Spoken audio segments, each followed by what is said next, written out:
नमस्कार दोस्तों, आज फिर से आप सबको नर्सिंग विद सोनी राज में स्वागत है।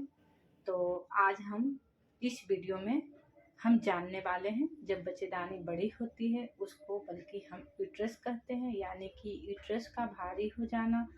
तो उसके कारण या क्या रहता है, लक्षण क्या रहता है और इसमें इलाज क्या होता है। जब गर्भाशय बड़ा हो जाता है तो गलती से उसको सूजन भी बोलते हैं।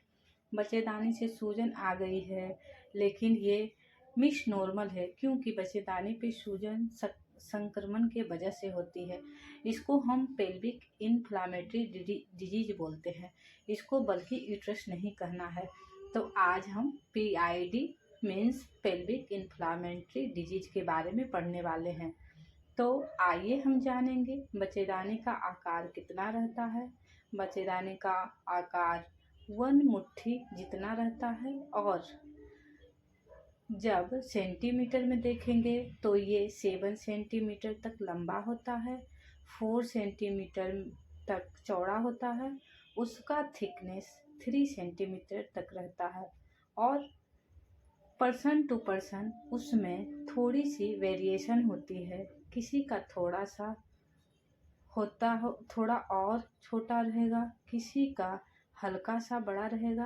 आम तौर पे प्रेगनेंसी में बच्चेदानी बड़ी हो जाती है, यानी कि भारी हो जाती है, उसका आकार बड़ा हो जाता है। लेकिन प्रेगनेंसी के अलावा जब बच्चेदानी बड़ी हो जाती है तो वो चिंताजनक रहता है, क्योंकि उसके बहुत सारे लक्षण रहता है और वो कारणों पे निर्भर होते हैं, जैसे मासिक पीरियड्स के टाइम हैवी रक्तस्राव हो जाना, बहुत पेट में दर्द रहना, पेट का फूल जाना, उसके साथ साथ इनफर्टिलिटी होने के भी चांसेस रहता है।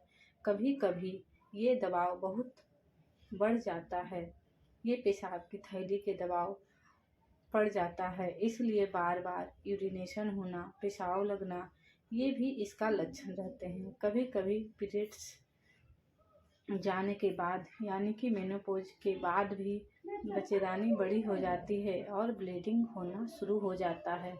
तो आइए हम जानेंगे ऐसी कौन सी सामान्य कारण रहती है जिसमें बच्चेदानी बड़ी हो जाती है, और उसके साथ साथ उसके लक्षण भी बताएंगे, उसके इलाज भी बताएंगे।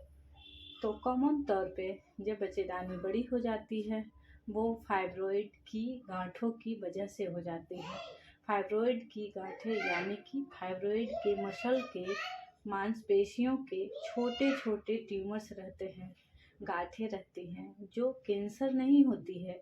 ये फाइब्रॉइड की गांठें कभी परत के नज़दीक रहती है तो उसको हम सब म्यूकस फाइब्रॉइड बोलते हैं। कभी कभी वो बॉल में रहती है तो उसको इंट्रा म्यूकस फाइब्रॉइड बोलते हैं, और कभी कभी थोड़ी सी बाहर के तरफ रहती है तब उसको हम सब सेरोसेल फाइब्रॉइड बोलते हैं। जब ये परत के नज़दीक रहती है तो इंडोमेट्रियम के नज़दीक रहती है तो ये छोटी रहने के बावजूद भी बहुत सारे लक्षण दिखाती है, यानी कि मासिक स्राव बहुत ही हैवी हो जाती है और इतना ज़्यादा होता है कि हमें एनीमिया हो जाती है, मतलब कि हमारे शरीर में खून की मात्रा कम हो जाती है। जब ये फाइब्रॉइड की वजह से इनफर्टिलिटी यानी कंसीव करने में दिक्कत हो जाती है तो हम फाइब्रॉइड की सर्जरी कराने के लिए बोलते हैं। ये फाइब्रॉइड के सर्जन को हम मायोमेक्टोमी बोलते हैं और ये डॉक्टर डिसाइड करता है कि आपका ये ऑपरेशन दूरबीन से होगा या टाके का होगा। तो आज के लिए इतना ही दोस्तों। Thank you all of you. मिलते हैं नेक्स्ट वीडियो के साथ।